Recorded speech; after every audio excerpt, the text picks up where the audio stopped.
Here we go. You're going to have the appropriate size ratio. Okay. Not as bright. No, you know what you're doing. Okay, you think so? Yeah. Okay, great. Yeah. And we're live. Oh, yeah, that's so great. Hi, hello. Hi. I'm so glad I look great. I wasn't worried. Yes. Introduce yourself. Hey, what's going on? I am Tia J, bullshit extraordinaire. I That's am right. so glad to be in your presence for 2 weeks. I've told you for literally, it's been, 5 years now, how freaking funny I think you are. So to be able to sit in your face and tell you that to your face is very exciting to me. Thank you. You heard it here first. Absolutely. Funny. Somebody finds it. There's plenty of us.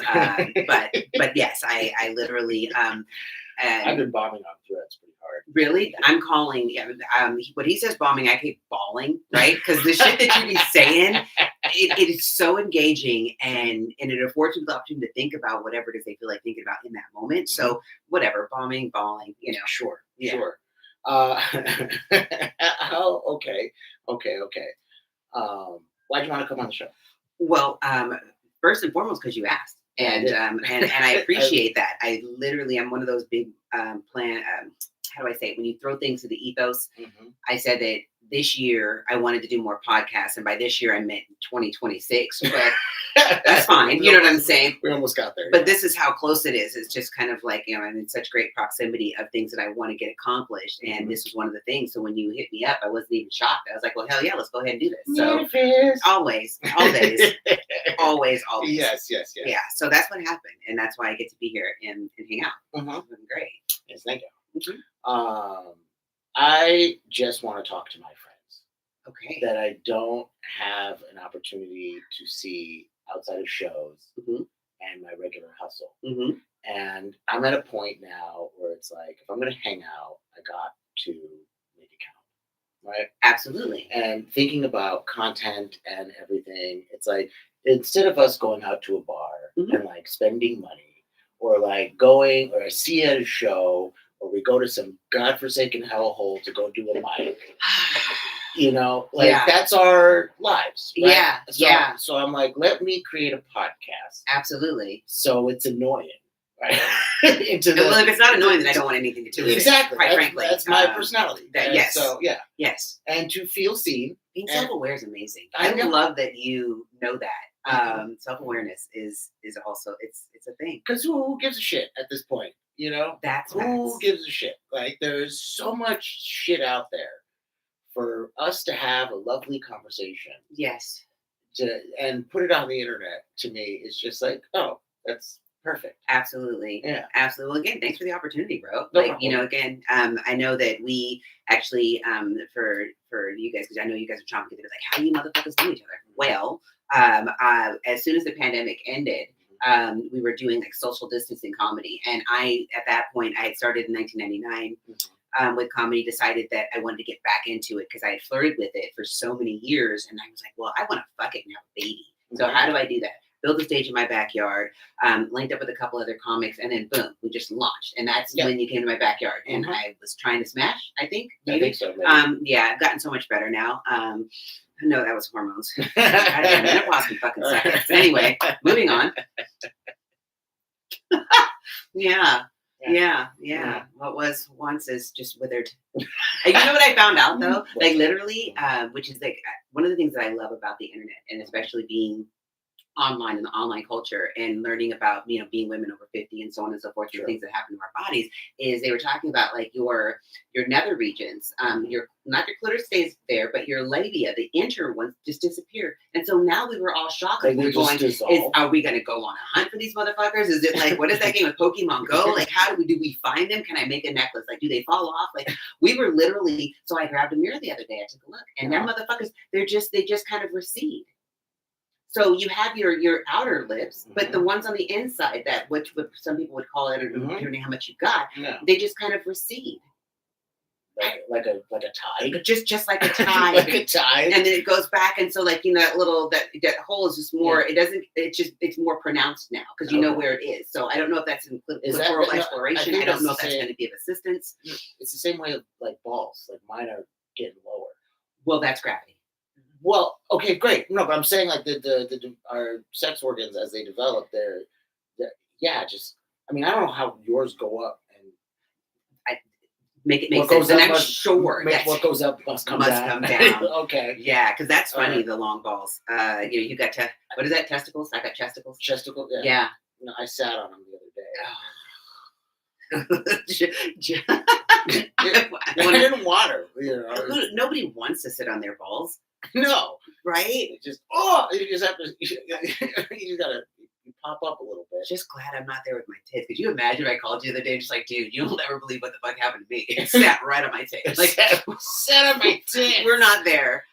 Was that Joan Rivers had a joke about that? She was just like, I was getting out of bed, I put my feet over, bent down to put on my slippers, and the sharp pain was in my back when I rose. And she was like, well, what was it? It's like I was stepping on my own titty. So, people of Joan, how much do we love that? You could tuck them into your arms and feel like a backpack. Well, you can. Like a baby Bjorn. You know, what is that movie? What is that? Tell me. With the guy who tucks his nuts. Silence of the Lambs, which is with my titties. So I could just take open my shirt and be like, I'd fuck me, but my tits are under my arms.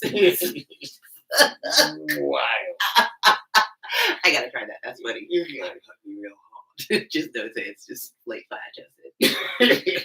This is me at 12. It's a 12-year-old. Yeah, I don't need to go back. I always remember from elementary school, they had the song. What song? Do your tits hang low? Can you time in a bow? Do they wobble to and fro? Mm-hmm. Can you time in a knot? Can you time in a bow? Can you throw them over your shoulder? Like a continental soldier. Okay. Do your tits hang low? Low. Because you could also say balls too. But, that's all right. But yeah. And why did I think it was balls? But right. I'm just trying to figure out continental soldier. Is that Revolutionary War, War of 1812, or French and Indian War? You know what? Continental. A continental soldier. You know, we're not googling it. We're gonna just assume. Okay. Well, yeah, I am great at making an ass of myself. Right. That's where assumptions started. So yeah. Continental. Does he ride? Is he on the airline? I don't. Continental soldier. We'll have to do that. This is different from a buffalo soldier, which is different from. Okay. We'll figure it out. Okay. Well, anyway. We did it. And here we are. We did it. And so we're going to go into our first topic. Absolutely. All right. So the first topic, I as soon as you said this to me, I was like, yes, let's go over this because we need a clear definition, and I think we can do that within the next 15 to 20 minutes. Okay. And that topic is accountability. Why did you bring that up? That is one of my favorite abilities as I've ventured so far around the planet. I used to be very good at pointing fingers of blame. I assumed zero accountability. It was never my fault, whether I was late, whether I was sick, whatever that situation was, it was always somebody else's issue. This is a woman saying this. And absolutely. And then as I got older, I decided, and I talked about this before on my, I think I have a thing called Thoughts on a Rock. You guys tapped in with that on the gram. And on TikTok. I'll tag it in the. Absolutely. But it was, there was that question, the age-old question, like if you could have any ability, like superhero, what would it be? And mine was accountability. Like that's my ability. And now I hold myself to such a high standard and I'm so accountable for my actions. So accountable. Like you can't look at anybody dead in their motherfucking eye and be like, that person's accountable. Quick story. I was on AI, which is funny, the movie that Tom Cruise did 1,000 years ago.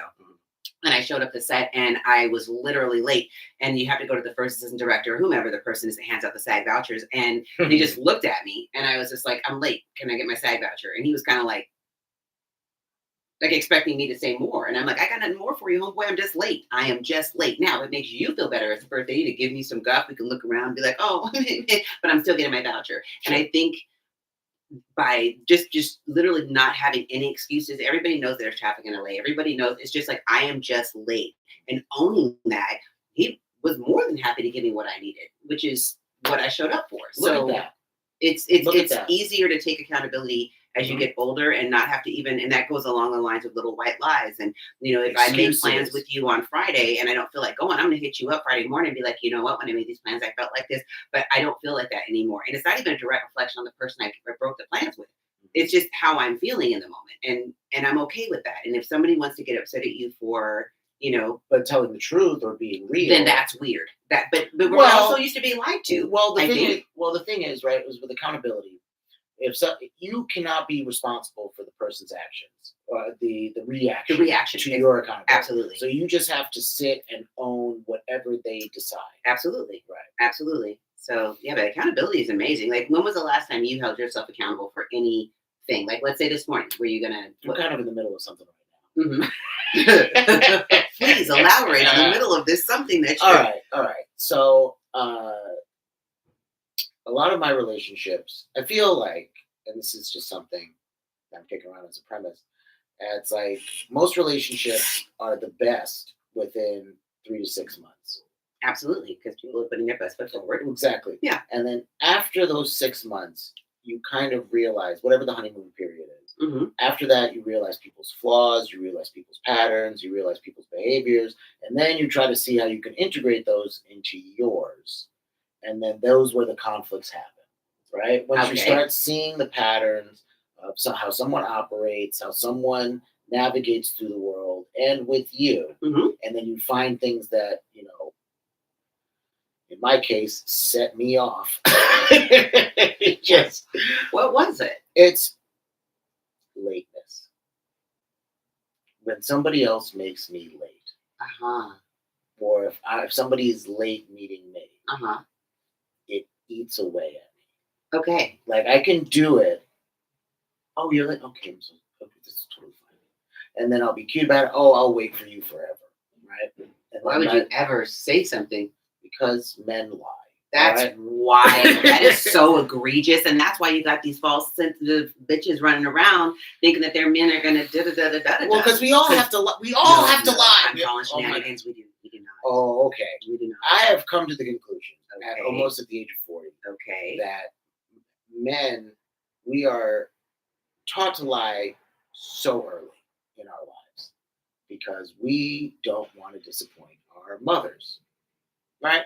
Imagine, I remember when I got in trouble at school, and I came home, and I told my mom I got in trouble at school. Mm-hmm. And then she said, "For what?" And I said, "Nothing." And she said, "Now I know it was something." Absolutely. And just like, so a couple minutes later, principal called my house, told my mom, for nothing. Absolutely nothing. No. Oh, and that was a whole lot of nothing. Yeah. I got in so much trouble as a kid because I couldn't sit the fuck down or shut the fuck up. Yeah. Right? That was my problem. Yeah. And anytime, because I just was impulsive and I liked doing the thing that was funny. Absolutely. And I would do it to death until somebody was like, "That's not funny anymore." Yeah. And I'll go, "Oh."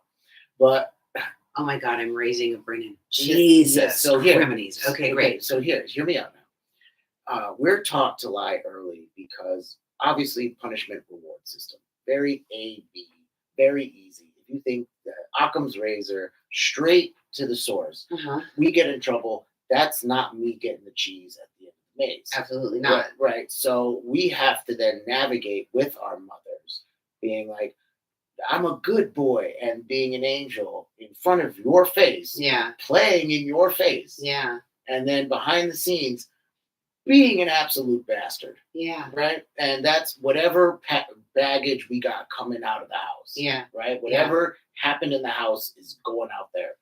And I find it interesting that we're talking about one of the things, accountability, and that you attribute it to something as a youth, but as a full-blown adult, you can literally kind of wipe the slate clean.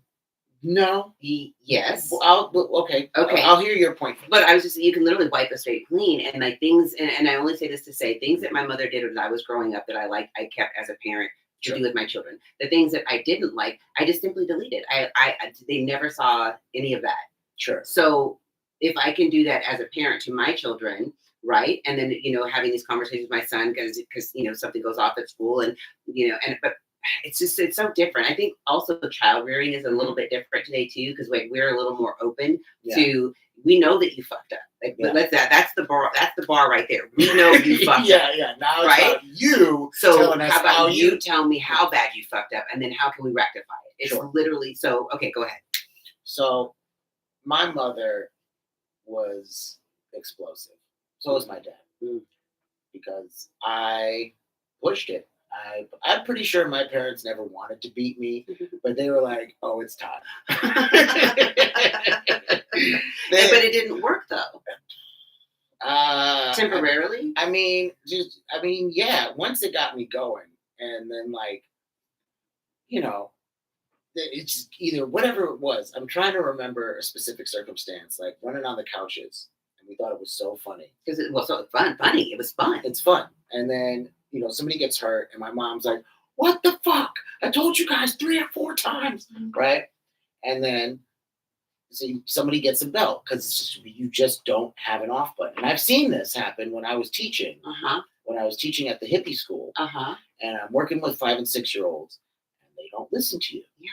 And in my head, I was like, my dad, and I got my belt, and I was like a cop. You are mentally whipping these children. I held my belt, and I was like, oh, not today. Like if the cops who shot an unarmed black man, they did it once before. Okay, it was big news last time. Right. makes you hesitant to draw your weapon. Right. So I had to process this for 3 years of teaching these bastard children and unlearning my father's absolutely. So I've been through that and seen that. Right. Now let's go back to dating, because I want to go to your point, or loop back to why we lie to our mothers, right? And how we eventually start lying to the women in our lives is because the passive rewards punishment system, right? However that comes up, usually it's either about cheating and money and I don't know, what's another thing? Like things that come up in a relationship that couples will fight over, or men lie about. Where they were, location, just trying to. But I'm understanding what you're saying, the appeasement, because you don't ever want to see your mate feeling a certain way. So that's how the little lies start, and then it just compounds on top of that, because you have this lie about where I wasn't where I said I was going to be, and then I didn't get back when I said. So now we're talking about the length of time, right? Who are you with? I'll say all that. I literally just gags me, because I would never. Well, what arguments have you had when you've caught a man lying? Well, this is okay, and I can only speak from, and very rarely do I go into my past relationships, because I keep them where they left them. Yeah. I don't want to, and I use actively. Well, I'm trying to think. Okay, we'll go back into 2004 or 5 is the last time I can remember I had just a fuck all relationship. So it's been a very long time. Yeah, absolutely, completely. And he was the most jealous person I had ever been with. So much so, my kid and I will be walking through the mall, and people would stare at us, legit, whether it was families or couples or men, and he would get upset at me for someone else staring. That level of jealousy has always been so weird to me, because I'm like, but we're together, you got me, and if I'm not responding in kind, if I'm not looking back at somebody, and you don't see my head falling back, so that was actually ended up being the end of our relationship, right? Just because of the mall trip. Well, because the jealousy of where you're at and where you and who, so it was insecure. His insecurities in himself bled throughout, permeated our relationship, and I. Just inherent of who I am as a human being, I'm extremely outgoing. I will find anybody, whoever, talk, we have a conversation, you might even think I'm flirting, and I'm not. That's just how I get to rock. Yeah. So, and I say that to say that shit. I remember hosting a specific event. I was hosting a show, doing some comedy, and I was interviewing the people, how we stop and you're like, hey, what's going on? How was everything? When you go up to the stage, you're going to do this and this and this. How do you want me to introduce you? Sure. This conversation I'm having with somebody, and he literally pulled me to the side and was like, what the fuck are you doing talking to that dude? And you're with the mic in your hand. And I'm like, wait, but you're a part of the show. You know how this goes. And so then it was so weird, because his whole thought was you're gonna fucking cheat on me and leave. Was he Nigerian? No. Oh. You're gonna cheat on me and leave was the whole impetus. And I was like, absolutely, I do not have to cheat. I'm just gonna go. So that was what it was. So it's just when people's insecurities overshroud the entire relationship, and it's and I don't ever want to spend any more time trying to explain to you why I'm with you. Somebody must have cheated on him really bad. To just again, but carrying that into the next relationship, and it's just like, and I get it. Sometimes once bitten, twice shy. I understand all of that, but the way I like to love is I don't need nothing from that last relationship other than I know you had a good time, and then just keep it pushing. Sure.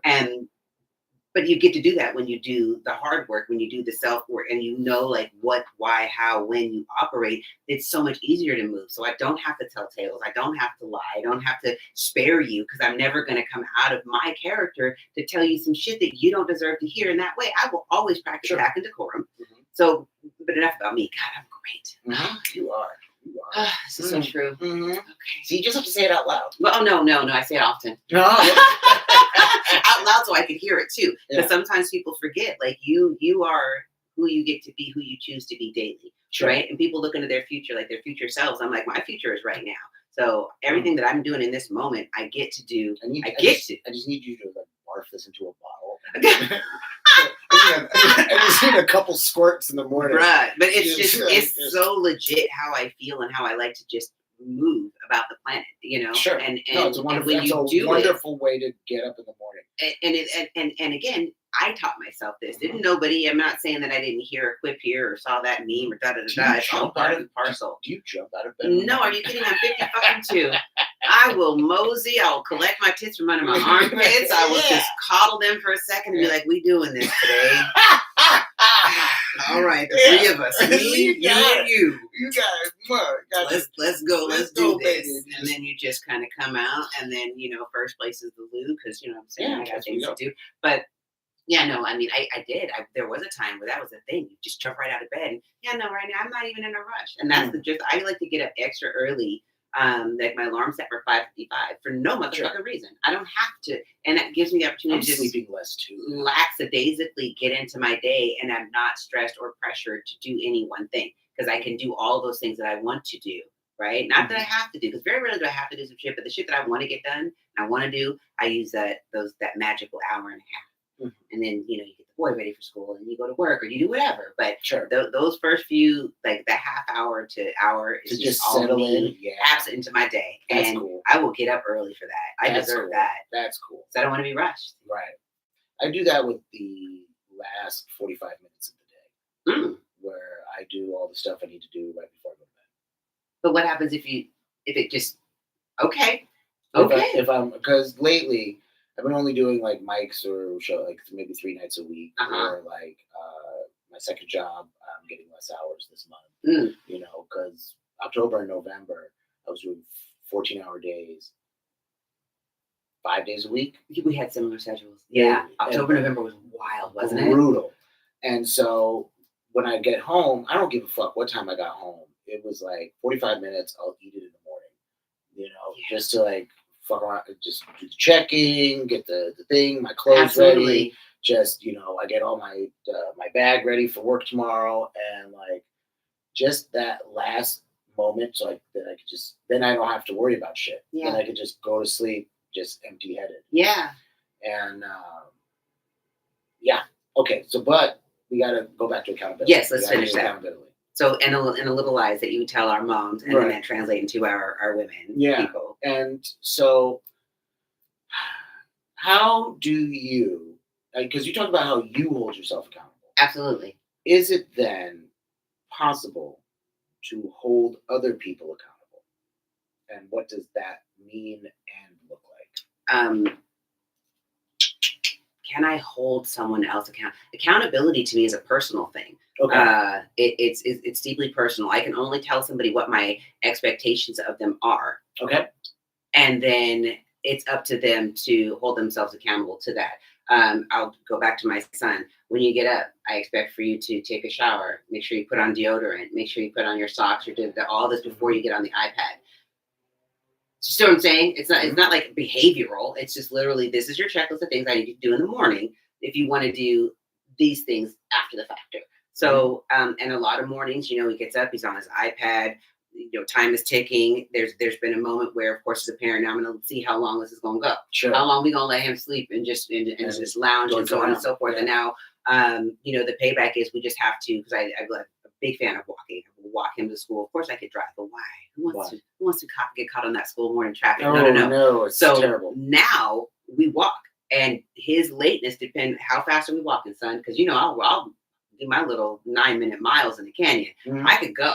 So it's so great. He was behind me. I'm out because you had time. We had time. I'm already ahead. And you did all of this morning. So that's kind of what you shared is like holding people accountable. It's a personal thing. All I can tell you is what my expectations are, but I'm also very clear on what my expectations are. Sure. And I think that sometimes if you don't tell people what your expectations are, they're going to fumble around. But if I am very clear, this is what I'd like, this is how I'd like it, and let's do it. And again, this isn't like arbitrary. Not talking about the dishes. I'm talking about like you said, if I say I'm going to be here at 2:30, my request is that you're here at 2:30. Thank you. That is what we set. That is what's going to happen. Now, extenuating circumstances do go down, and this is where the little white light come in. Mm-hmm. Oh, traffic. Oh, da-da-da. No, because if you left your ass fucking 15 minutes earlier, you would be here. Now, so then, here we go. Because this is what I'm running into, too. Mm-hmm. You can say, you could have said 2:30. Yes. Right? And if you would have gotten here by 2:45, it still wouldn't have been a problem for me. Okay. That's just my... But what time did I get here? Earlier than expected, I think. Oh shit! Yeah. Did you legit expect me not to be here at 2:30? No. But just in my head, I've been so trained to just assume people, because LA in general in itself is 15 minutes behind. Right? Got it. Right? Got it. For shows, work, right. Anything, everybody. Yeah, that's it. I'm telling you, that's a thing. And so, thank you for being a lovely surprise. That's all you get with me, homie. Yeah. There's all sorts of surprises in this bitch. Look at that. So what the other issue is that if you are a late person, right, or if you know somebody who is a late person, do they give windows? Because sometimes I'll be there 2:30-ish, right? Oh, I'm an ish like a motherfucker. Ish. Absolutely. Right? So ish is good, because then that way you give a general sense of when you're arriving, to also include traffic. Yeah. And include fuck shit. Yeah. Right? Whatever that encompasses. Yeah. But I also think it's the event. Do you know what I'm saying? Like if you know that you have theater tickets and the theater starts at, or if you have to be to work and that's great. So with that I say, I need you to treat me like I'm a theater. I need you to treat me like, and it's like birthday parties. Like typically if it's a birthday party at a restaurant, that means they're going to sit down, they're going to eat, they're going to fellowship, do whatever they do. So that kind of, that's a level of I need you to be on it. I really need you. But then if you can do that for that event, for that whatever, like parent-teacher conferences. If my teacher says 12:15, you got to be there at 12:15, because if you're not, then you're gonna like the whole, and it's just that's not okay. That's not acceptable. And let's talk about running the red light. God damn, I can't stand that shit. When I tell you, you have got 7 minutes in this bitch. I don't care if you're fucking crushing. I don't care if they all suck. Get the fuck off the stage. Get off the stage. I felt great. So I thought you also meant like running a red light traffic, and I was like, I hate that too. Well, I've done that, especially like that was one of my favorite. I will run the yellow. I will run the yellow. That motherfucker was orange. But that was back in the day when we knew that the tickets were, what was that called? When they had the camera. Yeah, and I knew I was gonna, and I literally, when they mailed the ticket, I was like, me and the homegirls were in the back. It wasn't even my car. It was so fucking great. And so when he got the ticket and he brought it to me, he was just like, it doesn't even look like you tried to stop. And I'm like, because I didn't. No. I knew I was caught. So it was me and like my two girls in the back was just like, oh, that's okay. That's a great car. Mm-hmm. So that's where we are. So when it comes to time, when it comes to everybody, you're a Virgo too. Right? Oh, are we using the zodiac defense? No, because I was just noticing if anybody ever was to turn on this, being like, they sound like Virgos, and being like, oh yeah. No, I'm actually not a Virgo. No. What are you? Well, you tell me. If we're gonna do this, I don't want to do this. Well, you started it. No, I don't care. No, I don't care. Okay, great. No, I don't care because I was wrong. Yeah, I'm holding myself accountable that I actually don't. Okay. So, see, you can do it. I knew you could. Jim, we cut it off now. Brendan holds himself accountable. You all heard it here, folks. No, I hate astrology so much that we could just leave that a mystery. Absolutely, and it will stay a mystery. That's fine.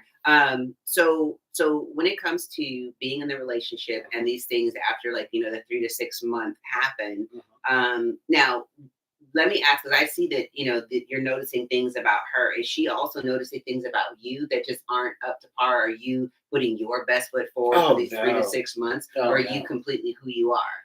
3 to 6 months, I am amazing. All right, 3 to 6 months, you got the full package. You got planned dates. You got. I'm intentional. I go the extra mile. I am loving, caring, affectionate, spending quality time, good quality time, great conversations. I cook, I clean, I make sure I'm presentable. Little treats, little fun things. Okay. 3 to 6 months. I can't keep it up. All right. After 6 months, I'm like, all right, hey babe, we're gonna move to a new season. All right, you gotta change the channel. Is hysterical. But so then why though? So you do just what it takes to catch them, and then they're caught, and now they're thinking, because most women's thought logic is, oh, I found him. I found the guy who's gonna cook and clean and give me treats and treat me and have great conversation and da da da. Like, what? Why not be consistent then?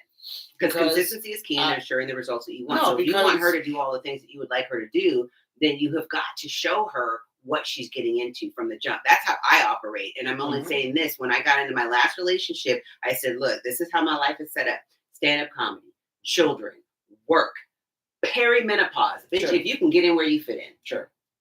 And that was it. And for a couple of years, we rocked hella hardcore together. Why did we break up? Because I just didn't want to be in a relationship anymore. And it's not fair to somebody to hold on to them if that's how you're feeling, if you have changed in how you feel. Yeah, but you didn't wake up one day and be like, you know what? Did you just like roll over and be like, get out? Did you do that? Like, not necessarily, but it was Mother's Day. And I was like, what do you want to do today? Break up with my boyfriend. See, that's the scariest shit. And okay. Because every relationship that I've had has been different. Right? Yeah. But I feel like since 2010 or even 2008, I have been relatively the same kind of boyfriend since then. I've been the same kind of boyfriend where I can make it for 4 years. Then it went down to 3 years. The next relationship, then it was like 2 years. The next relationship, then I had a string of like single years. I was together 1 year. Now it's like 6 months, and I'm just like, whoa, that's all I can really do now. Yeah. I can't do anything longer than 6 months. Yeah. And, it's like being a free agent. Yeah. Right? Or just like being able to negotiate. Because, again, it's also me burning out because life changes, right? Like, certain things have happened in my life where I can't be consistent, just in terms of my emotions, financial stability, and even just geography. Like moving apartments. That geography is wild. Yep, moving apartments switches dynamics. Losing family members switches dynamics. Absolutely. Losing a job, getting a job switches dynamics. Like there's so many things that like the relationships end because also of outside factors that can't be controlled. Well, yeah, but also the amount of time. If you're telling me you're with somebody for 4 months and all this happens in the 5th month, there's not enough time spent, unfortunately, or vested to say that, you know what, I'm going to hang on to this dude. But then I guess my question is, why not? If you know that this is your dude, or you know that that's your girl, are they not going to be understanding and empathetic and maybe sympathetic to the plight and just roll with it anyway? Or you would not expect that to happen because it's only been 4 to 6 months? All right. I don't have an example like that. But I would say my most recent thing is on the rocks because I yell sometimes and I get upset when I don't feel heard. Right? I don't like when someone gaslights me or denies my reality. and then it becomes a counter accusation of gaslighting. Like I feel like we're gaslighting each other, even in just the conversation's just not hitting. And I was looking into it and being like, hey, I can make consensus and compromise on a few of your points. Right. Right. Like I can do better in being able to manage my emotions, manage my anger, and to give warnings if something is upsetting me or if something doesn't work for me, how I can articulate that before it gets to me raising my voice. But then I don't receive any compromise on the denial. There's just no validation of where I'm at. Because if I come in with a grievance, it's immediately deflected, switched, and then blamed. Lack of accountability. Blamed on me. That would drive me crazy. So seeing, and then the justification for like minimizing my anger, right? Why do you get mad over nothing? And it's like, it's not about nothing. Yeah, that is a complete minimization. And then, but see, I for a very long time worked with a psychologist. So a lot of my brain is hardwired listening to this woman and the manner of which she spoke.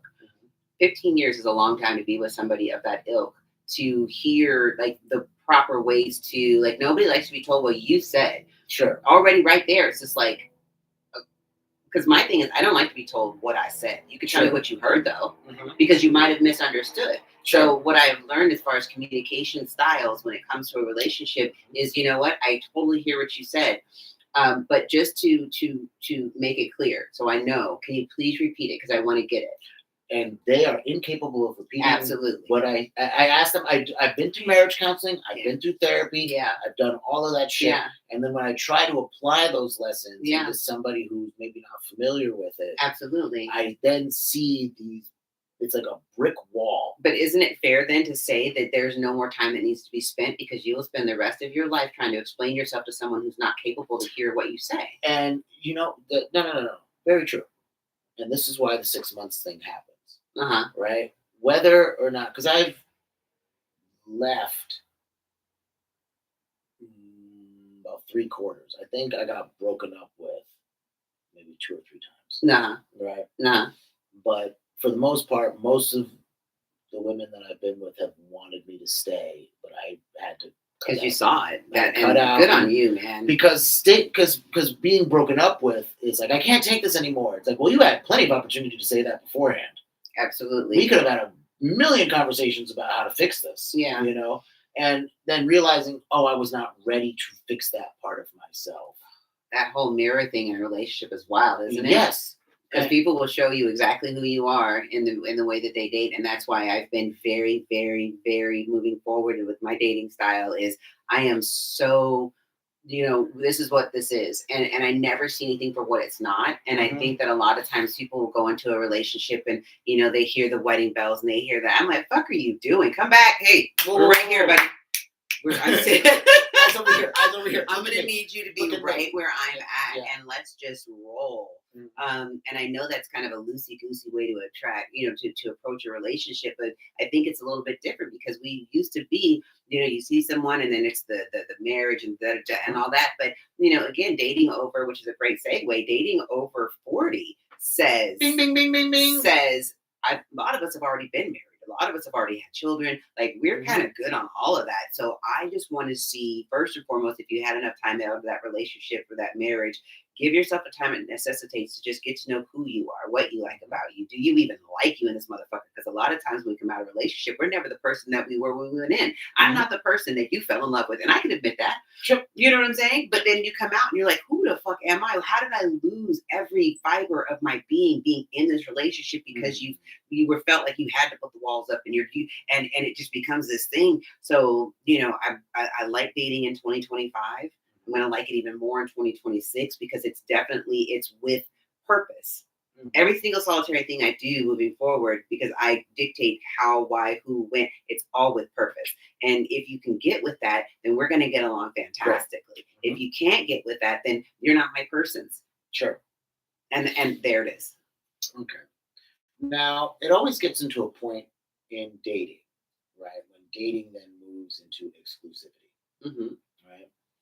And then after exclusivity, then it becomes a shared narrative. Yes. Right. And then that shared narrative becomes more responsibilities. Right. And then after that, those responsibilities, then it becomes like intertwined like things. But to be fair, if that's the trajectory of your relationship, so what you're talking to me, it sounds like a very, this is kind of how it goes. I've met 6 sets of parents already in the first few months of dating. No. I'm saying. I was like, these bitches are fast. No. I'm saying like since I've met like in your lifetime. In my lifetime, I've met like 6 or 7 parents. Okay. Like sets of parents of relationships. Like the trajectory of how it was going from like the mid 2000s to like maybe 2019, I would say 2016.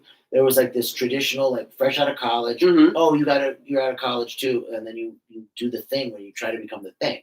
But that's what I'm saying. We jump past that, and we're like, dating after 40.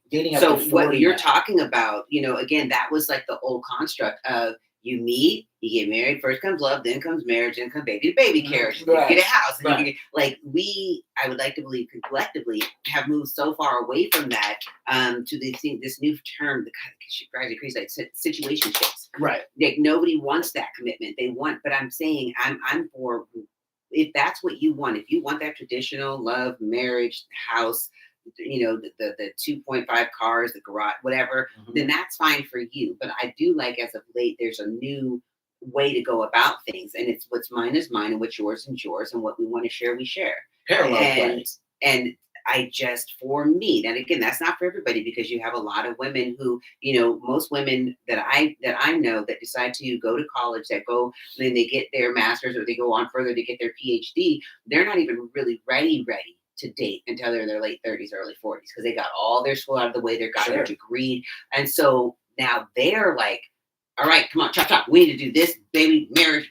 So I get the difference. I get how, women that are a little bit older are now looking for that. And then some of them are even wanting to have children. Yeah. So it's all over the board. And I think that when it comes to, telecasting, because we all do that, when you're driving down the road, you could tell someone's getting ready to go in the left lane without they turn on the clicker because they start veering towards the left lane. They telecast. I fucking hate that so much. I know you do. That's why I said it. Oh, I'm such an asshole. But I say that to say, when you're putting things out there, you have to know what your person likes and what your person's going to like you and how you operate. And so if you're going back to the whole accountability, being honest with yourself, which most people don't even know who the fuck they are, and they can't be honest. How can you be honest with me if you can't even be honest with you?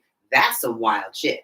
So, and that's where the gaslighting comes in, because you're so used to not being able to take accountability for this, that, or the other. And you're always, the art of deflection becomes so great. Some people are so good at it. And it's frustrating to watch somebody who and is an empath. And I can look at somebody and I know them. And I'll just, if I feel like playing, go on ahead. What were you going to say? Because I know what you're going to say. Sure. And you'll just let them say it. And you'll be like, okay, I can act accordingly. Because usually what people say and what they do are what? Different things. Mm-hmm. And so one of the things, though, I've noticed, too, is that the time it takes people to realize a relationship is over or refusing to put any more work in, and basically the results just kind of like show themselves. Mm-hmm. I remember I was dating this girl for like 3 years, and then we're at a bar one night, and she's like, I want to have your baby. I want to have a baby. And now you had never discussed children? We kind of did in the beginning. Okay. We kind of did in the beginning, and I was thinking about it, great. And then, I was doing the security job. I didn't have my teaching job yet at that time nailed down. I did the interview. I got the job, but I was being onboarded, and it took 5 months to get fully into the school district. Yeah. So I was hustling and doing security. Mm-hmm. And that was so draining. And I was also doing drugs at the time. And she was like, I want to have your baby. We're not getting any younger. Let's do it. Okay. And I was like, are you Jagged Edge? Yo.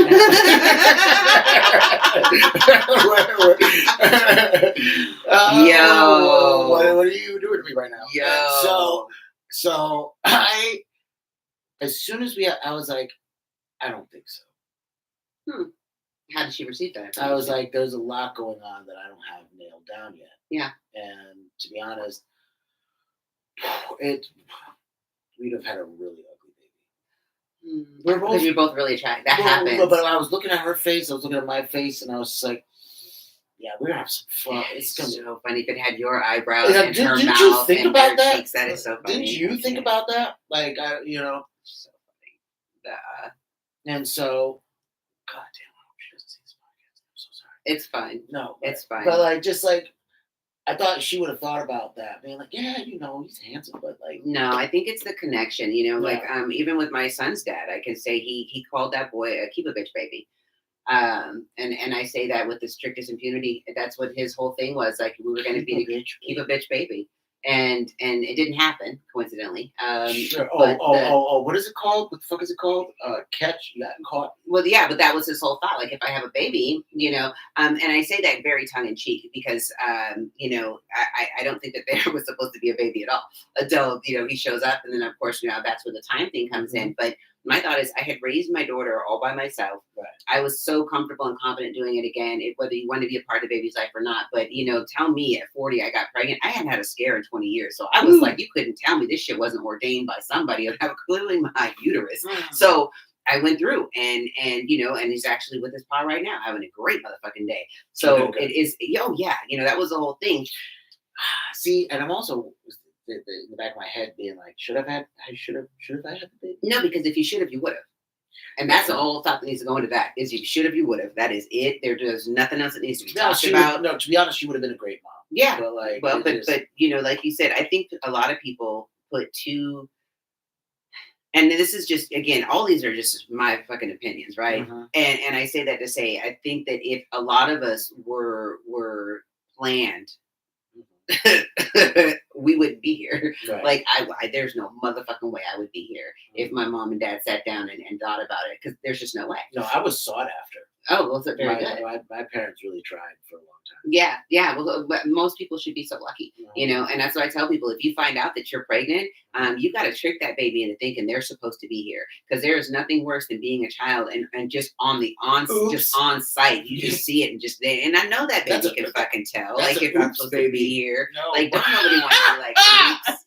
You're like in the you get delivered. You're like, nah. You see if there's balloons in the corner, and if there are, you just open your eyes, your bright-eyed and bushy-tailed. Right. If not, you just like keep your. That's why babies take so long to open their eyes. I swear to God. So I'm like, this is not. I don't. They're just anytime some shit goes, you just close your eyes and I don't know if I need this. Yeah. Fuck, it's horrible. Baby comes out with a cigarette. Sound like Margin. I can't believe we gotta. I don't want to do this. Not again. No. If you're Buddhist. Okay. Fuck. Okay. Yeah. So now we're talking about dating over 40. We've talked about kids. We've talked about what it's like, the dynamics of it. Mm-hmm. Now we could also move into let's talking about being positive in an environment that is trying to bring you down. Absolutely. Let's go with that, because that can also coincide with dating and how that works. So some people are energy vampires. Absolutely. Right. I find, and again, for me, I am a big, huge proponent of positivity. All things positive. You'd be hard pressed to find something to really get under my gullet unless you're a man trying to explain some shit to me I already know. And then by then I'll look at you dead in the motherfucking face and be like, oh my God, I thought I was going to make it 24 hours about being mansplained too. Fuck. But positive, like it costs you nothing to be positive or negative, but one of them is infinitely more taxing. Right. So if I go into any situation, it's always going to be with my best foot forward. And even on the offhand chance that it doesn't end up the way that I wanted, I can take it as an experience. And I think a lot of us take negativity or like I dated that person, it was a waste of time. First of all, my time is precious. I never waste my time. Mm-hmm. There's no fucking way. So I say that to say, now this becomes a teaching experience or a learning experience. So just by inherently taking that thought of I wasted my time and be like, I gained an experience, that right there is making it positive. Sure. So it's literally how I view all things in my universe. Using the word choice that absolutely semantics power, and that thing are it's very imperative. I was and I say this to say there was an example. I was driving on the freeway. I worked out of North Hollywood, picked up my gear, had to drive to Buena Park, 40, 50 miles away from LA. I pull into the parking lot. I throw my car in reverse. I got my arm like this to back up, and my front right axle snapped. Now, the positive me says, yo, that could have happened on anywhere because I was on the freeway mashing, doing like 90 miles an hour just so I could get my ass to set. Anytime during that 40-mile trip, it could have just been whatever. But what happened, the way I looked at it was, shoot, I was put in reverse. It smashed up. I have a Toyota Sequoia. It was so loud. People came running out the building like, what the hell happened? So I get on the phone immediately. I'm calling AAA because the bitch is old enough to understand the importance. It's not even that I'm old enough. It's because I got a goddamn old car. So called AAA, went in, unloaded my gear, did my job, called the Uber guy to come get me. We had a great conversation on the way home. It was just, but I looked at the positive side of that, and that's how I operate, because it could have happened at any point. But the way positivity looks is, I can't even be concerned about what didn't happen, because some people will sit there and dwell in some shit and stew. Man, could you imagine? No, because I can only imagine freaking out about it. I learned that very early in traffic accidents, and anytime you're just like fucked, like getting fired from a job, fuck. Yeah, now I gotta go get a new job. Absolutely. That day, I'm on Craigslist. That day, as soon as I get home, I have to get another job. Yeah, and or failed relationship. So funny. One time, I dated this girl 4 years, my longest relationship. Congratulations. And then we broke up over the phone. I got on Tinder.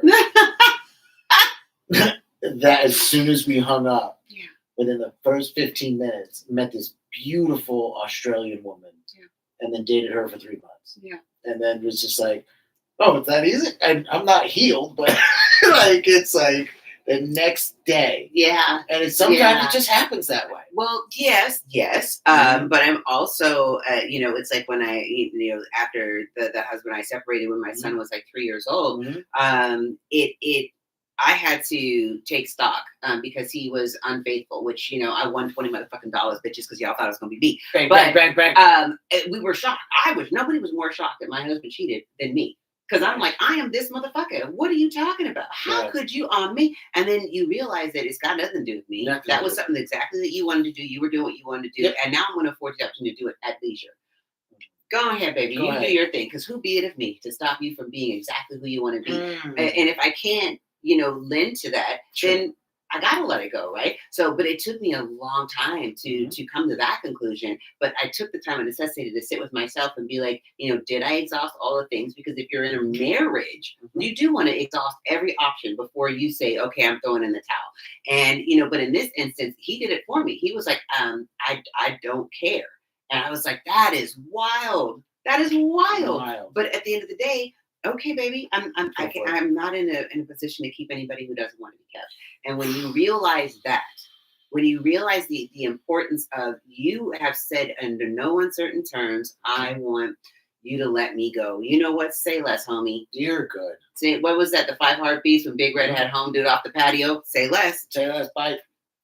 It took, I used to be cheating, but doing cheating. I used to cheat like a motherfucker. I was so good at it. I ain't never had a flower for cheating once, but go ahead. I digress. Don't you ever know? But like, it took being cheated on. I got cheated on for me to realize how crazy that is, right? Now look. I was sneaky a bunch of times, so I never got caught. And then twice I was caught in 2 different relationships. Devastating. And I'll say it right now, it actually feels worse getting caught cheating than it is getting cheated on. That's interesting. It is way more devastating getting caught cheating. That is interesting. Because that shatters your identity, right? You had this whole facade. You had this whole thing going on. And then you discovered the truth. Everything collapses. Everything is questioned now. You have to constantly defend yourself. You have to constantly justify and apologize and go over. It is the worst fight or flight getting caught cheating. It is equivalent to getting caught, like, were you ever caught masturbating? No. No. Have you ever been caught in like an embarrassing thing?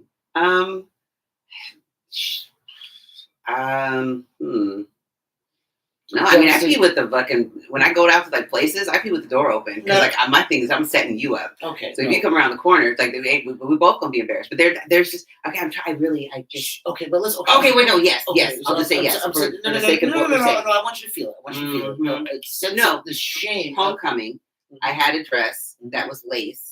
That had like the inside was like this, and I was probably doing the Roger Rabbit because this was like like 89 whatever. I was gigging so hard that it just slipped down, and then it was just my tits. That was pretty embarrassing because most people like would. But that was an accident. That's an accident. I'm talking about like because were you a good kid, like a good girl, like in school? Oh, I was scandalous. I was good at being scandalous. Yes. Okay. Now, I don't know, because again, me being in trouble all the time as a kid, because we can talk about the psychology of this, right? Yeah. Setting myself up to get caught cheating, right? Whether that's did that? No, just a self-sabotage. Okay. Right? Yeah. Leaving my phone unlocked, leaving my laptop unlocked. That's why I caught my ex, yeah. Yeah, and just being like, ooh, caught me slipping, right? Because you're a secret agent when you're a cheater, right? But Tom Cruise in the panties. Yeah. Get out. Here I go. Yeah. Right? Putting on different hats. We're taking off mustache. I'm Inspector Clouseau. Right? Oh, baby. But like now, getting cheated on, you feel vindicated. You feel absolved of the fuck shit you've had to deal with. Really? You feel, when I got cheated on, I was like, oh, so that's where you've been. I know now that it was all a lie. It means nothing to you. I mean nothing to you because you went to go seek someone else, something that I fully could have provided. Yeah. Right? I don't feel supported. I don't feel loved. I feel like you've trampled over everything that we've built together, and I don't see a future with you because you ruined it. Okay. And it feels way better to say that than being caught cheating. Huh. Because I dealt with that for a straight year. I got caught cheating. When you got caught cheating, you felt it for an entire year? Because we stayed together for the rest of it. We stayed for a whole year. She kept on wanting to stay with me and work through it. And then I would want to work through it, but then she would want to leave. And then I would want to leave because it wasn't working. And she's like, no, let's stay and figure this out. Oh, my gosh. And that's... holy shit. It would be every other day would be breaking up. And it was so psychotic. We did it. That is so year. Crazy. That's 365 days of psychosis, bro. Whoa. Actually, I'm lying about 14 months. That makes no sense. Why? Because you already knew when you got caught that this wasn't going to be what you wanted. Tell me about it. But so now this is the psychology behind that drives me bananas. And I was having this conversation with my daughter the other day, and I was talking about when it comes to, let's say, feeling bad.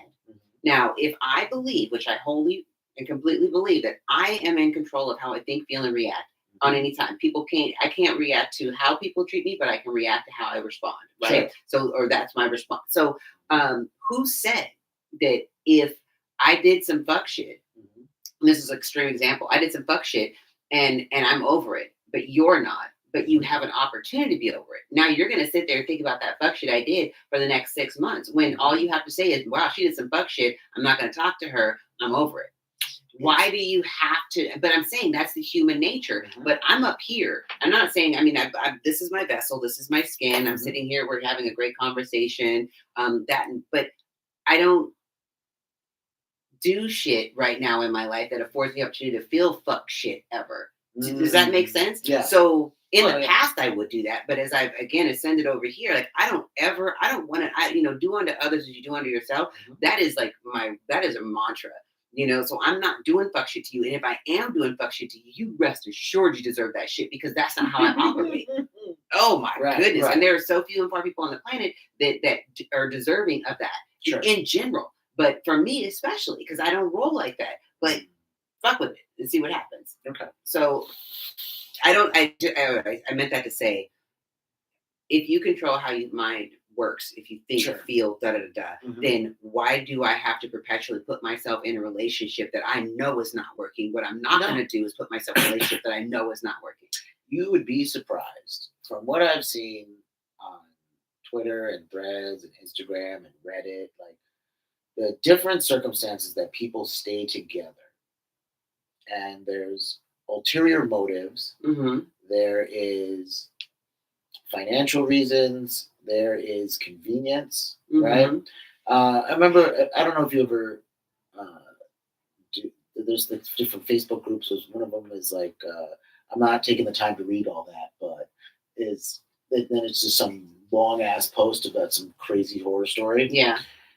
I'll read those periodically from time to time. Okay. And I'll go to like certain Reddit pages that are where I feel emotionally in relationships. That makes sense. And it's kind of like a good Dear Abby kind of way to navigate myself. Being like, oh, so this person did this in circumstance. I am telling you right now, there is no coming back after cheating. There is a reverend somewhere clutching his pearls. Yeah. There is no coming back. Once you break the illusion of a vested bond or a partnership, it then becomes irrelevant what happens after that. Now, are you saying this as you sit in front of me today, or are you saying, because back then you would have stayed? I mean, I did. But I say this now. That it got me to stop cheating. But that's exactly right. It got me to stop cheating. Going back to that lesson, and you learned that lesson. Like, you know what? How about if I don't cheat and then I get cheated on? Because that's all the more vindication. Do you know what I'm saying? Now I know what it feels like. Absolutely. That's wild that you had to get caught though, instead of just like, foreshadowing. Because you've seen other people, you've seen friends cheat. Like, I don't have to touch fire to go, that shit's hot. I can look at, Survivor and Richard Hatch falling into the fucking flames and go, that shit looks hot. I'm not going to do that. To be fair, I did fall in fire. I was like, I was like 11 years old. And me and my brother were jumping over a campfire. Jesus. This Negro tried to s'more himself. And then my foot got caught. And I burned all my leg hair off. And I got a nice little scar right there. So I'm jumping in a motherfucking fire. But to be fair, though, you didn't. I wasn't going to jump in it. Absolutely. Over it. And that's what my cheating was jumping over a fire. And you just so happened to fall in. So that's getting caught, right? Look, my shoe was untied. My laptop was open. Yeah. Yeah. Okay. Yep. Yep. I was really good at cheating. I got flowers once. I was so proud of myself. Okay, so you have cheated. Oh yeah, in the past. Oh yeah, I wasn't always this enlightened bitch as before you. Sure. Oh my gosh. And I had like the hooty hoo. My friends, like we had it all. And then all of a sudden my boo. Absolutely. Oh, I was so good at that. Yeah. And then and literally. But it's until you caught feelings. I bet you dragged a whole bunch of men along. Wait. Let's just talk about this one. Fine. I'm only saying. So, but I've also been very, very, for as long as I've been in California, I've been very clear on how I operate. So again, I've always been who I am. It's very difficult to be anybody else. And so when you look at somebody to their face and say this is the relationship though, that I don't have to take on my breath, baby. I don't have to take on my breath. This is a relationship that made me be who I am today. And I say, when I told the girls, like, hit me up if you see him coming in. Dude was in the shower. All of a sudden, they're knocking on my door. I come to the door. I'm wrapped in a towel. I'm luxuriating the shower with this nigga. Comes the door, and I was just like, I'm getting ready for work, blah, blah, blah. And he was just like, well, it took you long enough to get to the door. Of course it did, because I got a nigga in the shower. Okay? All of a sudden, he just storms in the bathroom, and he pulled back. And if there was not a naked Negro in my shower, and then he looked at me, and he was just like, how could you do this to me? And I was like, I was just in the shower. What did I do? What am I not doing? You took my heart, and he threw it against the wall, and he's like, this is his words. You've taken my heart, and you've thrown it against the wall like that one Simpsons episode when Marge threw Homer's heart through the wall. Slid down it. And I was like, wow, this is wild. Okay, well, gotta go to work. Thanks. So, dude left. We left. get to work, I get a dozen roses sent to my job with "I apologize for making you cheat." That's when I realized that cheating is not a game, and I will not do that anymore. Because how the fuck did I get flowers? How the for cheating? fuck did you get flowers? He felt so bad that I had to go outside of our relationship. That it must have been him. It must have been something he did or didn't do. Do you know what? Do you know what? I got flowers. I got married. Mm-hmm. Is that what you did? Wait, you got cheated on and then got married to the person? No, I cheated on the person and then we got married. That's next level.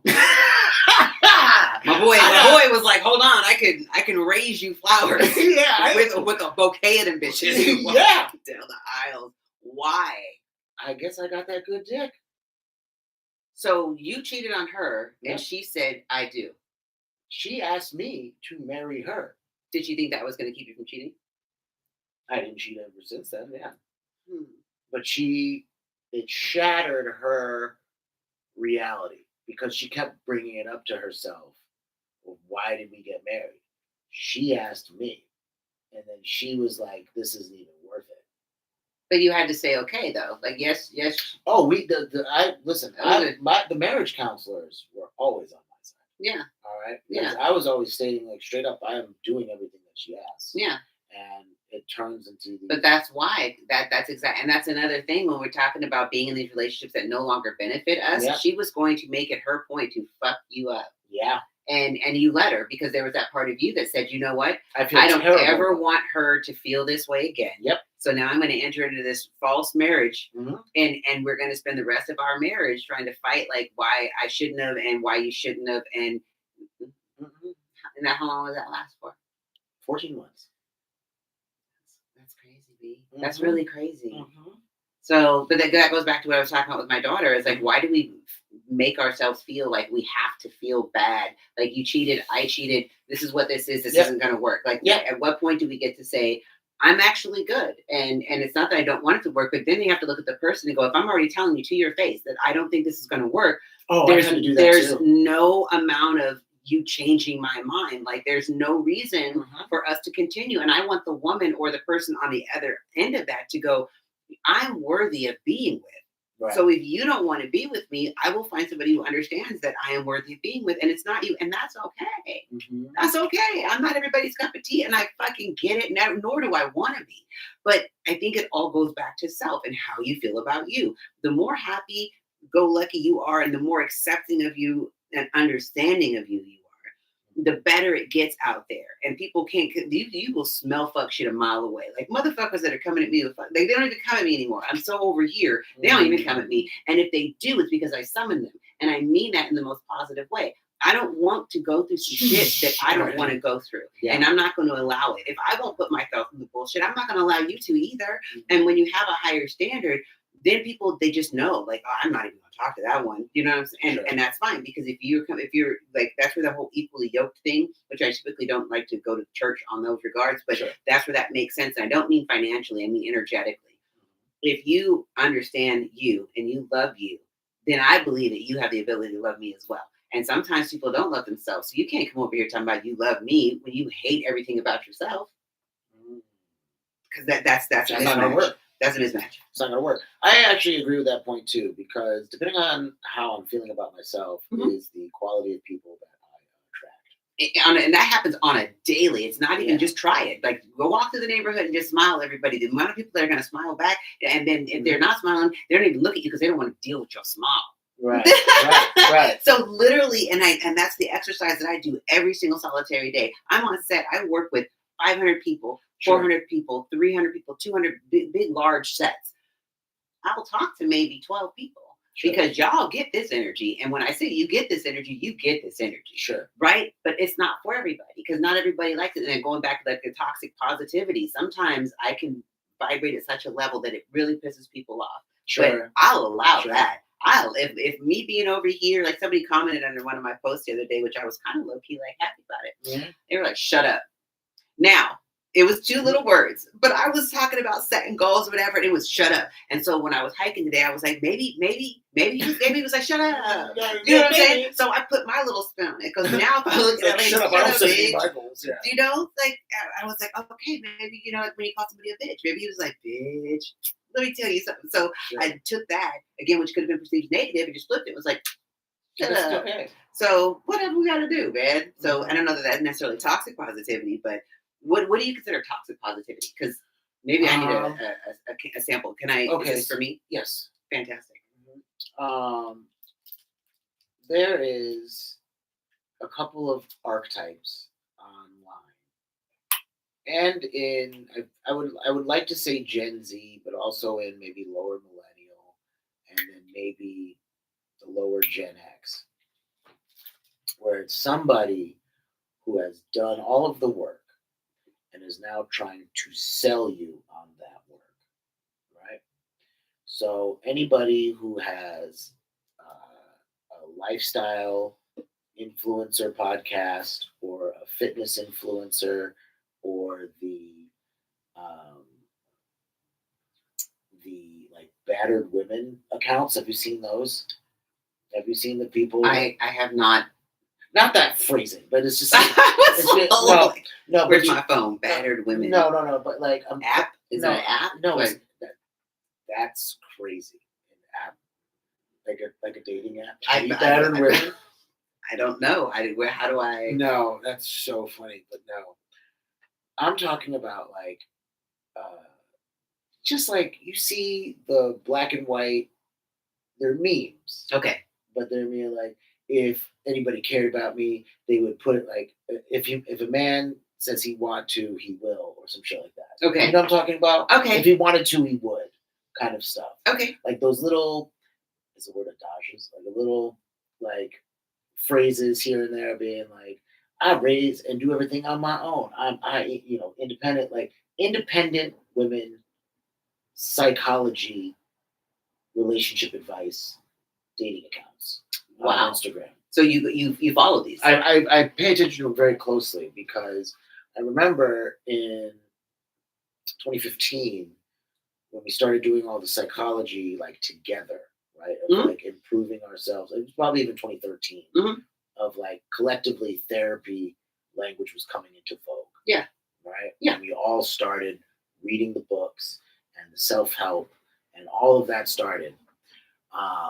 I thought about people co-opted that language and then marketed it to create deficits with people who already had probably enough. Right. You know, like the relationship's not great. You know, maybe somebody has their quirks or their habits or something. But now the therapy language inserts itself into those dynamics. And I bet there was a lot of relationships that could have made it 20, 30 years and were literally obliterated once somebody figured out what gaslighting was. That could very well be. But again, and that goes back to, your awareness of self, right? I'm not going to allow a meme to dictate how I move about the planet.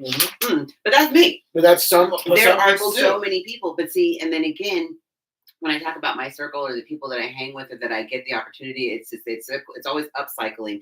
And I say that to say, like, I can say, I do not want to be friends with somebody that can look at a meme and all of a sudden they're going to change how they love. I don't know if that's exactly what I'm saying, but I'm saying that there's influencing. I'm just fucking kidding. Oh my God. Sometimes it takes a meme. Sometimes it's those few words that's all it takes to take somebody off the ledge. Is like they see something. So I was legit kidding. That's one of the things that I love about this culture is that you can literally and those people that are open to receiving the message, be it in meme form, be it in traffic, being somebody play a certain song driving by and your windows down and you catch that bar, like whatever that is. And I think at the end of the day, it's just being open to receiving better, and by any means necessary, as long as you're open to it. So. If it is a meme, if it is a self-help book, if it is a again, if you want to save your relationship, I find that a couple will do what they can together because we're in this together. And if you're being secretive and you're going to this person, you're doing that, and you're going to your friends, like I'm a firm believer. They're like, well, if you ain't had kids, you can't tell me how to raise mine. Oh, sure the fuck I can, because I was a kid and I got beat and I didn't like it. Go figure. So I don't have to have had children to tell you as a child, because I'm a former baby. I know a lot of us were. Feels like. So it gets really weird, but it's all about the art of divisiveness, right? Mm-hmm. So when you have enough like-minded people that come together there to say, hey, I love me, and as a result of loving me, I love yourself until you show me a reason not to. Did you and mean that's it. Okay, wait 1 second. I want to correct you. Yeah. Do you mean decisiveness or divisiveness? Divisiveness. When we were working and we were trying to divide the greater good, it makes no sense, because some people are, they're sieves, and they just will whatever, and they'll take it all on. And then those are the ones I find that are most burdened. So it's like riding that balance of being open to change, but being resistant to shit that's not going to benefit you. Gotcha. Okay. So if you can do that, like, this is going forward, this is going away. And then again. So, it's a balance, but isn't life in and of itself a balance? Sure. Yin and yang, up, down, left, right. Mm-hmm. Ebb and flow, whatever that is, but it's always being able to things that are going to make you better, bring it on in, and things that you already can tell on site, that's some fuck shit, walk away, don't do it. You don't have to waste your time. Okay, mm-hmm. So going back, we can wrap up in 5. We'll just closing notes. Absolutely. So I've been great to talk to, by the way. You have been. You've been a wonderful guest. You as well. This is a lot of fun. So, have me back anytime. I know this isn't closing notes yet, but yeah, this has been delightful. We're good. Yeah. Thank you. I appreciate it. Now, in a world that's trying to bring you down. How would we... Everything is set up against us now. Right, in terms of trying to feel good about ourselves, right? Yeah. Thinking of the buzzwords like male loneliness epidemic, or feeling like the disconnect and vitriol that's in dating discourse right now, right? Mm-hmm. And even in our government, all the things that are bringing us down. Mm-hmm. It's about from what I'm understanding from what you're saying, mm-hmm. is that you change the words, mm-hmm. and you change your outlook, mm-hmm. and then that relieves you, absolutely, of feeling any responsibility or effect. That's exactly right. Of what's going on around us. Because you don't have to. You don't have to. You can. They talk about Los Angeles. They talk about LA. Like dating in LA is trash. It's the dating pools got pissed and shit in it. First of all, why the fuck are you in there? Why are you in the pool? Right? Exactly. You know what I'm saying? I know I'm half black, but I'm not even, my pinky toe ain't even in that bitch. Why is that moving around? It's just floating like that one scene in that one movie with the bar. Never mind. Doesn't matter. It doesn't matter. But I'm saying it's like how you speak to yourself. Number one, right? I'm always going to be fortified. I always fortify my own person. And if people are going to say some things like the dating pool is full of shit, I don't look at it like that. I have great dating experiences. Why? Because sure. I tell myself I have great dating experiences. Mm-hmm. So it's amazing when you start talking to yourself with the conviction and mean it, mm-hmm. like other shit just doesn't even come at you. And, now what I do realize about that is, there are some people who won't even invite me out on a date because they feel that they are not capable of dating me. And I say to that, you motherfucking right. Because if you were capable of dating me, you would ask me out and we would be on a date right now. Mm-hmm. So remember that. Sometimes if you don't believe in your ability to do better, to be better, you can't get better. So sometimes you do have to take a chance. Step outside of your comfort zone and be like, that person over there. And on the offhand chance that she says yes. Or he says yes, great. And if they say no, I'm okay, then okay, nothing is lost. But yeah, so it is all about you. Everything is about you and how you talk to you and how you receive information and how you can take any negative and make it positive at all times. I usually schedule my dates on my paychecks. Really? Yeah, I can. Is that right? Mm-hmm. No, it's not. Oh, this is the joy when it's my voice got a. Yes. Yeah, we're doing that. Yeah, well, and that's fair too. I know that when work is pumping, Yep. I'm wanting to be, but I'm also, which I guess I'm not a high caliber woman because that's also those buzzwords that you talk about. Oh, yeah. High value. High value, is that it? I am so quick to go Dutch or pay for the whole date. And I only say no. I say because I don't want to have a ceiling. Got it. Yeah, but that kind of shit bothers me. And when it's just like, as a woman, but I've always taken care of myself. So I kind of jump into things relationship oriented already, right? So, and I say that because once you start dating somebody for a long enough time, you guys start going 50-50. You start da-da-da-da, Sure. or I got this dinner, you got that dinner. So that's already been my mindset. And that, what I realize, throws some guys off, which I think is weird because I'm like, next time you got it, no big deal. But people, I don't know what that is. We'll have to do that next time. So that's okay. Because what's funny is like, yeah, I've also paid for a date and then we went like and did something else. And I was like, hey, can you get this one? They can go for dinner and then like we'll go and like go for ice cream or something and be like, hey, can you get the ice cream? I need gas for the rest of the week. Because I've been on a date when my card got declined, and that is so embarrassing. Mm-hmm. I've done that. I've been not recently, not for probably 15 years. Yeah. But like going on a date, I'm like dressed up, which was like jeans and a sport coat, right? Of course, because I know no better. And I need pics or it didn't happen. Oh boy, you gotta go to Facebook. Oh my gosh! All right, Facebook. You gotta see friend request. 2000. Write that note down. 2008, fresh out. That is hysterical. Oh my god, I dressed like an R&B singer. That like come knocking the boots. Yeah. Bad. Getting your card declined on a date sucks. And like there's nothing as again, not even talking about gender dynamics, but just as a person, as a human being. Right. Just the sense of I need to run. I need the fight or flight of. Well, I love that you didn't. That was legit, because I've encountered somebody who was like, I don't have it, to see if I would acquiesce and pay.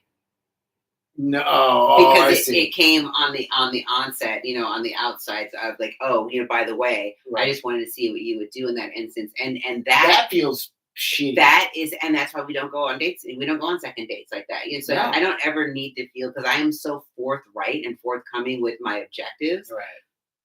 That that's wild. But I wouldn't see. There's the other thing of like, if I don't have it, I cannot go on the date. Well, that's what I'm saying. So you thought you had it and did something clear. Yeah. So by the time you. Yeah. And I checked. And 15 years ago, it wasn't that you had the app that you could check and make sure everything was in there, right? You had to like physically call the bank. Like I just remember there being a little more hoops to jump through. No, but then also being stupid and be like, get whatever you want, baby. Oh. And then she did. Hey, that's a wicked game to play, baby. Yeah, and then it's just like, I'm about $55 short. Yeah, and you can't put it back. Nope. That and child rearing. Nope. You just can't put the baby back. Nope. And deeply embarrassing. That's why I don't go to strip clubs either. I don't. No, I don't mind them. No, I don't. I mean, I think I said the story a couple of days ago, but like I went to this strip club in New Jersey. My best friend brought me. It was my first time going to a strip club. He's like, man, just be cool, just sit and chill. This is gonna be great. These two beautiful girls come up and they're like, you want to dance? And I was like, sure. And then they danced for 6 songs. And I didn't. Yeah. And then I was like, and I checked my pocket and I was like, I have $60. And I gave them $60. And they're like, no, come with us. And they just basically lifted me up and walked me to the ATM. Yeah. And I was like, and they were strong. Yeah. They were strong. That's so funny. And I was like, oh, this is what it feels like, huh? And I was like, they brought me to the ATM. I did my thing. And I gave them however much it was back. I think it was ended up being like $180. Yeah. Like that. Yeah. And I was like, oh, fuck. And it's just embarrassing. I cannot ever get back to that place again. I have grown too much as a person. Absolutely. And I think the thing to to round out this a little bit, the only way you can beat this world that's trying to bring you down is if you fucked up enough times and now you know what you're doing. Absolutely don't. And Just you know don't better fall than for- to put yourself in situations that you're not going to come out on top. Don't That's fall for it. it twice. That's it. Don't. You can fall for it the first time. Fool Everybody me makes once, mistakes. Shame on you. Yeah. Fool me twice. Fool me twice. Fuck that. What we're not going to do is fool me twice. What we're not going to do. Not today. Not today. Any closing remarks? Do you want to summarize? Absolutely. You know, aside from we are equally delightful humans, I think that what we have learned, and my takeaway from today, is the more authentic you live your life, the easier it is for someone to find you. And I've, want to say that when it comes to dating, or just, being the best you can be, the better you are to you, the easier it is for someone to see how you treat you and then want to treat you the same. And that's it. Like, people, like, you can't treat me better. I mean, you can always treat me better than I treat myself, but I make it really hard because I love every fiber of my being, and I treat myself really All good. the time. So when you're doing that, then people are like, just set the benchmark. The bench is, this is how I like to do myself. And if you can't meet me where I'm at, then that's it. Dap you up, and That's it. you Good. can like my little titty pics on the gram. Hey, go follow Tia J on Instagram. I will drop her handle in Absolutely. the description box. Like and subscribe, all that other shit. I'll figure out. I don't know. This is my second episode, so I have no idea how. Well, you were starting the bar high. Yeah. Woo! Yeah. It only gets better from here, kittens. I hope so. Mr. Weeks. Thank you guys so much. Tia J. That's our show. Sayonara, kittens. Bye.